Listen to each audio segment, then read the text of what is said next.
I recently had the opportunity to speak at a conference called Predictera. My topic was on the importance and criticality of data to an IoT or Internet of Things initiative. I wanted to take some time and share that conversation with you because I think there's a lot of good insights and also a ton of data that was collected that can potentially help you in your initiative.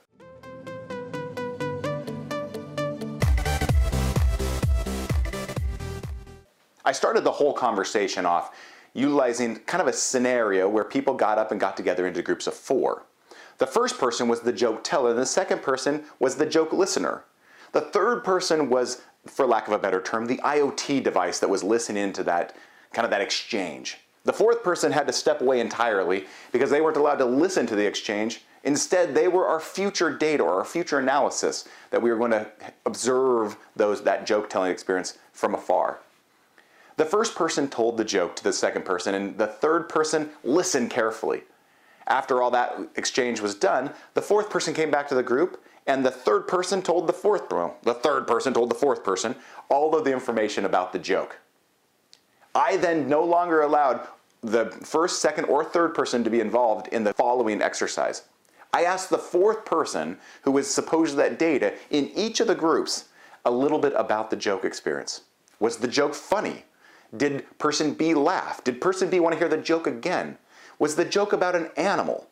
Those kinds of questions person D had to answer based on only the information they had from person C. As you can imagine, there was many times when the person looked back at the group trying to find out whether or not the joke was funny or that they wanted to hear again. It demonstrated to the whole audience that guaranteed you will be wanting information from the data you collect today in the future that you probably don't know you should be collecting at this point. Again, data is crucial to our IoT initiative and it underpins everything that we do. This talk specifically is less focused on how to build data platforms or how to capture data or the need for data scientists versus business analysis.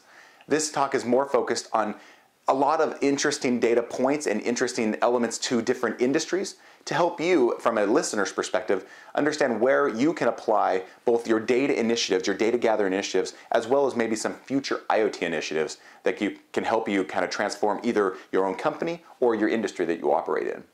So the talk is going to touch on 4 major themes. I'll go through them quickly right now and then we'll go into more detail. We want to evolve the data we have today. We want to augment the data that we're going to have tomorrow. We want to continue to evolve our data platforms and increase the effectiveness of our data platforms.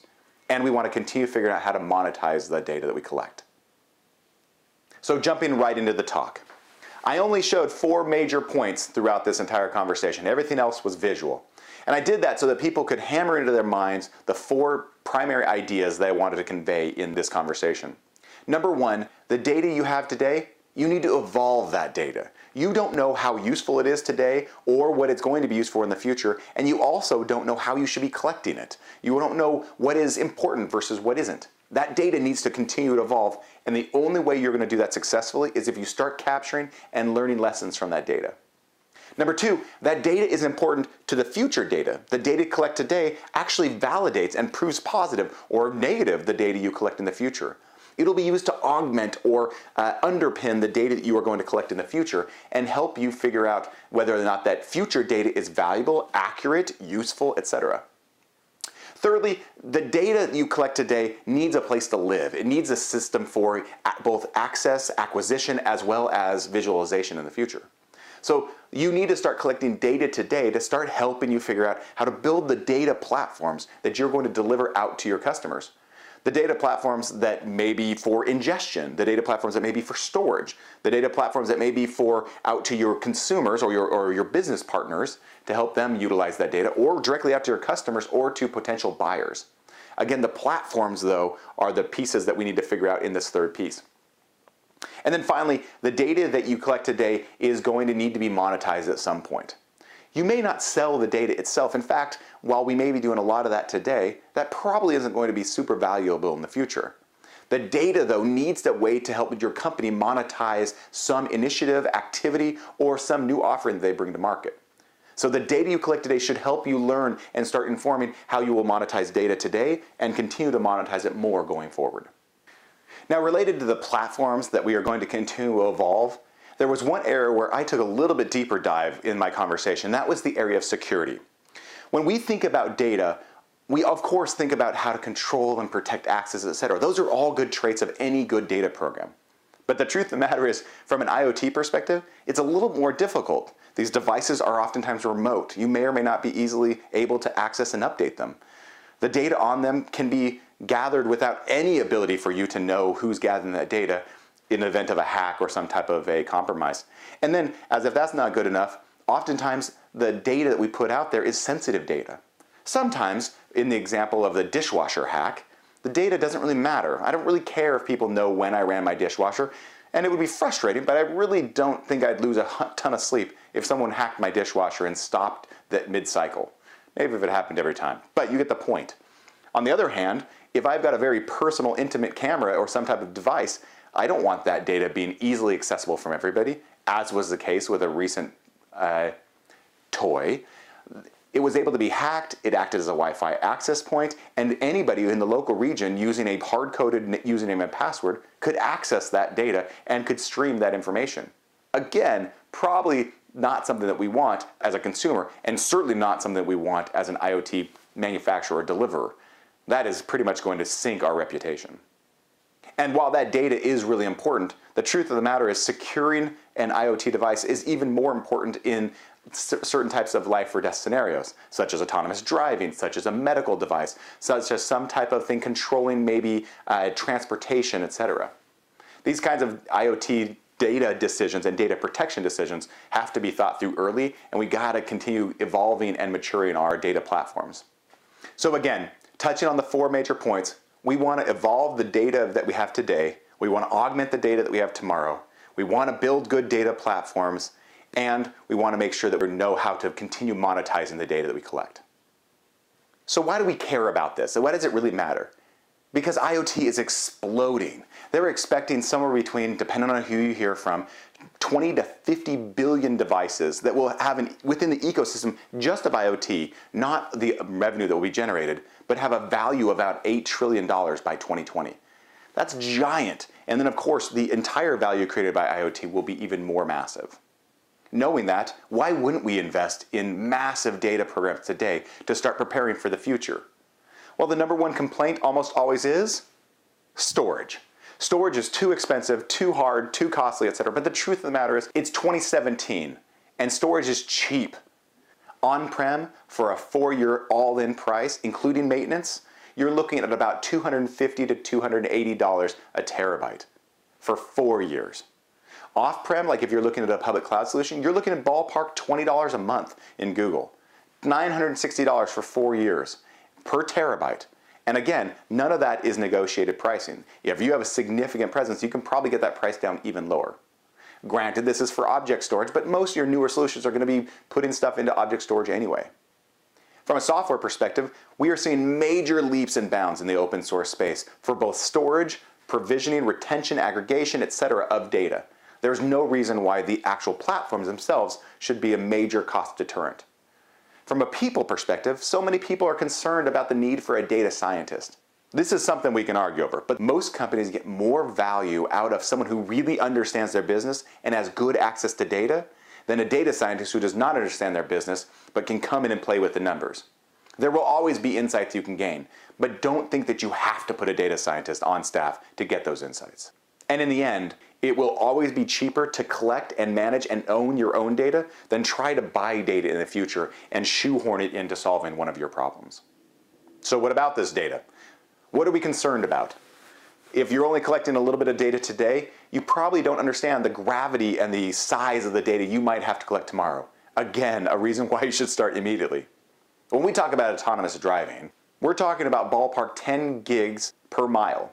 The average Netflix movie? About 25 gigs for a 4K movie. What about a Litro camera? 300 gigs a second. What about a jet engine and telemetry needed there? Approximately 1 terabyte for a 5-hour flight. And then we get to fun words like electroencephalogram, or EEG. There are 22 petabytes of data for a brain scan at 1 micron slices.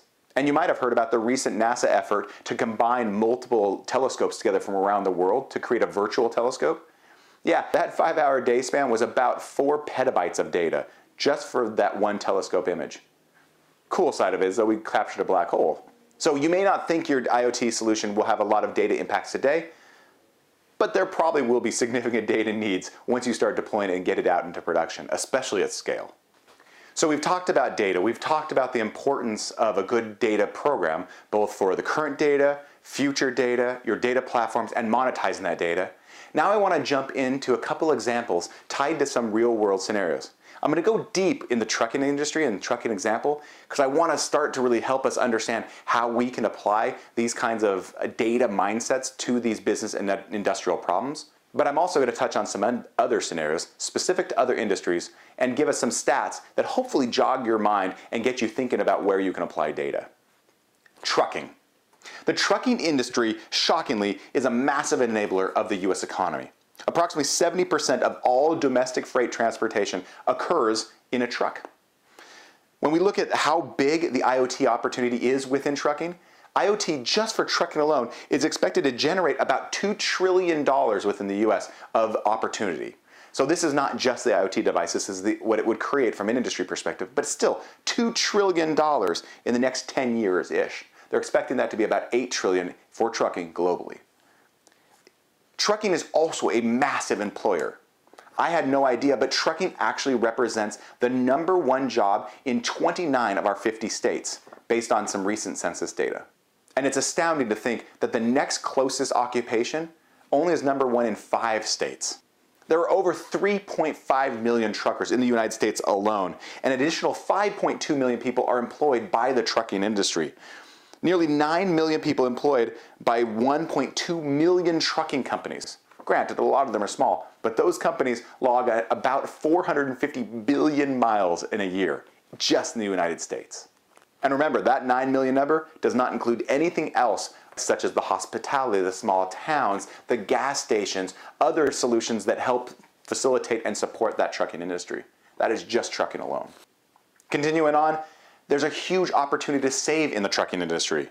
Rio Tinto recently demonstrated about a 15% savings using autonomous trucking. They expect that to continue going up as they evolve that solution.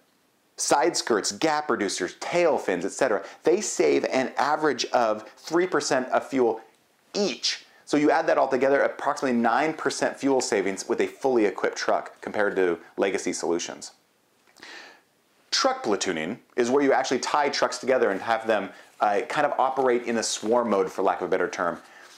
Truck platooning saves approximately 4% in a 2-vehicle follow configuration and only increases the more trucks there are. Route optimization. TomTom recently announced their bridge solution saves somewhere between 15 and 33% over non-optimized routes. Then there are machine-to-machine or vehicle-to-vehicle solutions that will help with things like weather or traffic optimization or even signal optimization. We're predicting 15 million devices just in the next 3 years for those specific use cases. In each of these areas, this data didn't come magically. This data was instrumented, there was heavy telemetry, people performed significant analysis on this data and continue to evolve and improve this industry. Again, that just gets us to 2017. We haven't even started talking about what we can do in the future. The future is massive.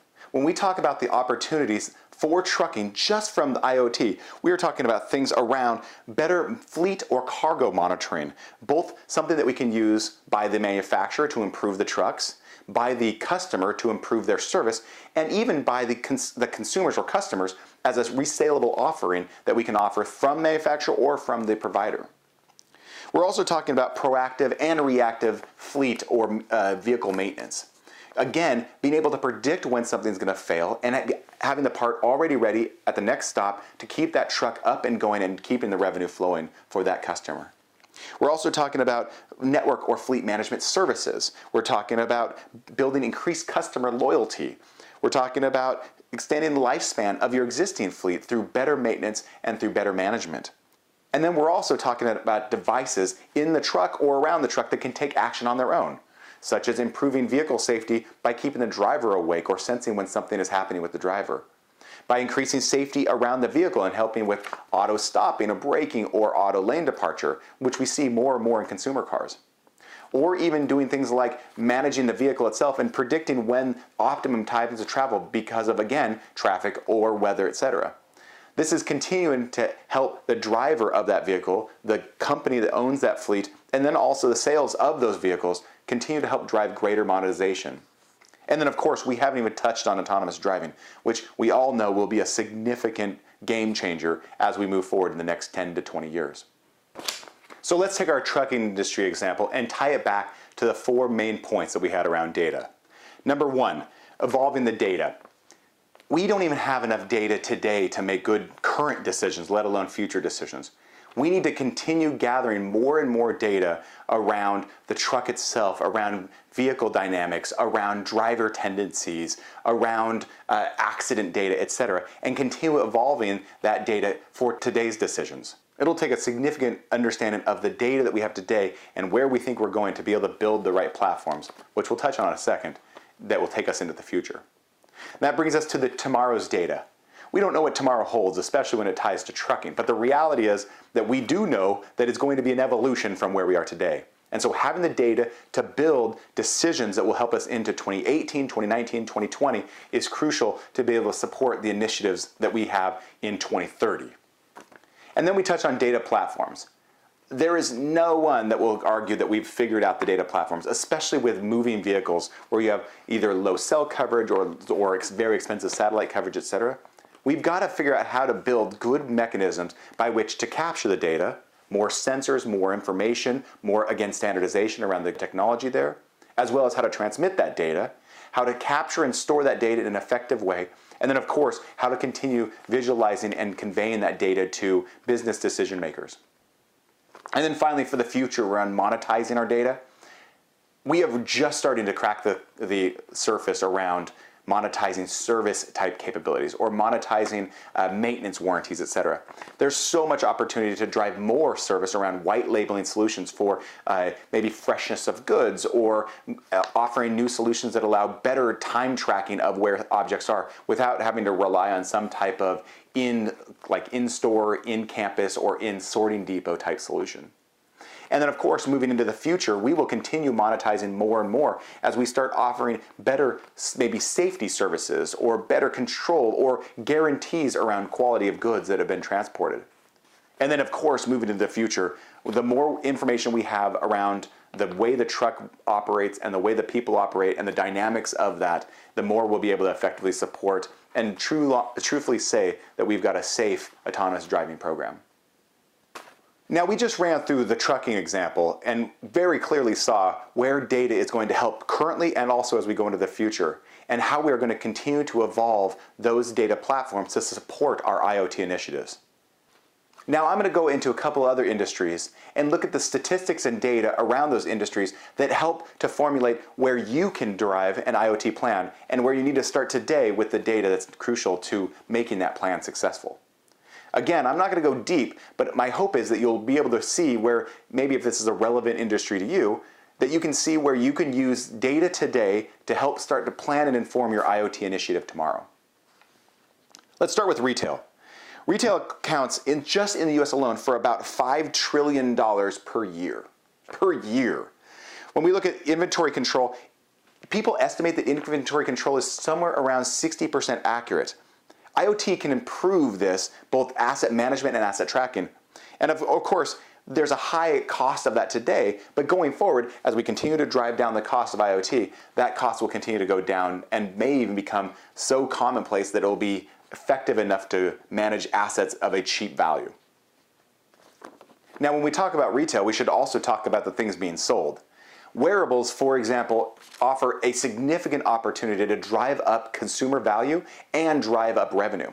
When we look at the wearables industry, there is massive movement being made with IoT devices inside of those wearables, either via watches, which we've all talked about, or even within clothing that can help possibly prevent injury or accidents. Now, that's just the start. What if it actually started having pairing recommendations for people that aren't great at choosing clothes? What if it told you exactly what you should pair with that specific article of clothing? We're just scratching the surface about IoT in clothing. Now let's change another industry. Let's look at the healthcare industry. The U.S. healthcare industry is the fastest growing employment industry in the United States, with over 350,000 jobs added each year. There are nearly 1 million active physicians employed by the healthcare industry, but only about 20% of those are actually in hospitals. You can see the massive proliferation of physicians and then, of course, their supporting staff outside of classic hospitals. It is estimated that the US healthcare industry can save about $8 billion per year just converting to electronics transactions. This will drive significant change and will drive the need for IoT solutions in those places of conversion. A recent survey found that over 70% of adults do not use any type of like digital health or My Health type solution or fitness tracking solution. This will drive massive opportunity for consumers to drive and control their own health space, as well as get savings either from health insurance plans or from other types of life insurance plans, showing their own propensity to live a healthy lifestyle. When we talk about a healthy lifestyle, it's estimated that about 30% of the United States are medically obese. And obesity-related illness accounts for over 10% of all medically related expenses. As if that's not scary enough, 12% of the US adults are diagnosed with heart disease. It is still one of the leading causes of death in the United States. The opportunity for IoT to play a role in our own health without impacting or affecting our privacy continues to rear its head, and it will be something that we will tackle in the next 5 to 10 years. Security, though, will continue to be a very paramount item in everybody's mind, especially when it comes to health. In the first half of 2016 alone, 35 health records were compromised every second in the United States. Security is by no means solved. It is no surprise then that security and privacy concerns are the #1 reason why people are unwilling to utilize some type of a wearable, even knowing that it could reduce their insurance premiums. Even still, worldwide progress is being made in the security space, especially in remote areas, which is interesting, utilizing new solutions such as blockchain technologies to help secure and provide confidence in data being collected. The IoT opportunity in healthcare is massive. In the banking and finance industry, we are going to keep seeing massive needs for accurate, timely data helping to inform decisions. Why? Because money makes the world go round. And because we like money. In the United States alone, consumers have ballpark $3.8 trillion in outstanding credit card debt, and about 640 million active credit cards that are making about 35 billion transactions a year. Yet 20% of customers' consumer credit score ratings were in the super prime range of $800 or above. And that percentage continues to grow year over year. In 2016, the average consumer rating was about 673. That's pretty darn good. But again, the data that goes into showing how monetary transactions are occurring, showing where potential fraud is occurring, and also showing how to control and manage your spending effectively, that data is what is driving our continued evolution in this space. But like healthcare, the financial industry is also fraught with security risk. About 15.5 million consumers are victimized by identity fraud annually, and this resulted in over $16 billion of loss in 2016. Transitioning over to the mortgage space, the United States has about $14.3 trillion of outstanding mortgage debt, with banks carrying about $5 trillion of that. The U.S. National Flood Insurance Program covers approximately $1.3 trillion of flood insurance, with payouts equaling about $20 billion each year over the last 10 years. 86% of insurance CEOs believe technology will completely reshape their industry within the next 10 years. Looking at consumers and their propensity to wear some type of a wearable, 31% of consumers are willing to make payments over their wearable. And that's contrasted with the over 60% of people who are willing to use their mobile device to make a payment, view transactions, or even stop unapproved transactions. People's willingness in the financial space to use IoT devices is only continuing to increase as they feel more and more secure. Whether that's true or not is irrelevant. I'm going to quickly breeze through some more of these just to continue to give you ideas. In the education space, about 50 million kids are in the public schools, and there are over 3 million teachers.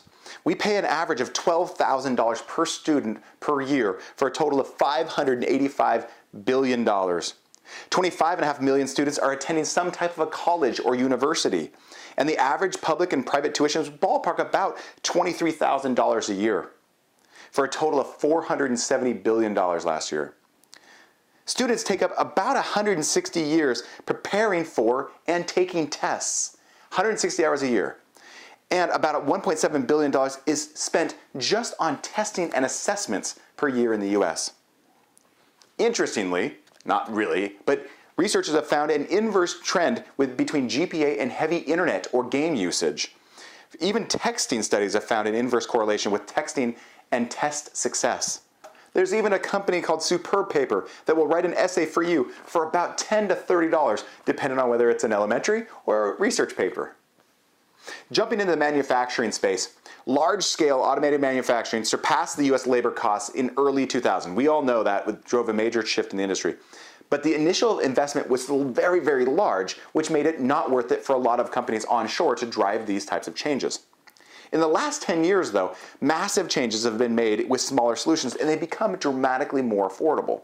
We see this with things like low-batch soldering solutions that are made for ad hoc soldering, and even assembly or spot welding and other solutions, but specific to soldering.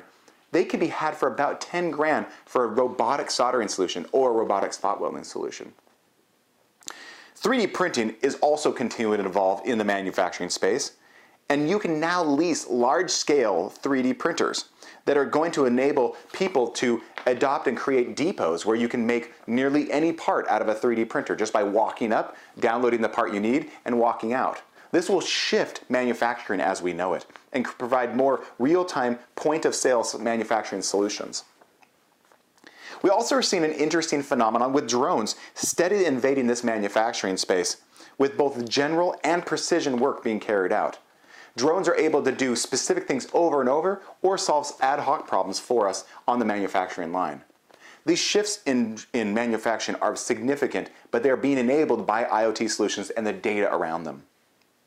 In the food and beverage industry, these numbers are shocking. Revenues were about $250 billion, and that's just with hospitality. Yet at the restaurant, fast food, and bars, chains, both chains and individual shops, we spent about $650 billion in the US last year.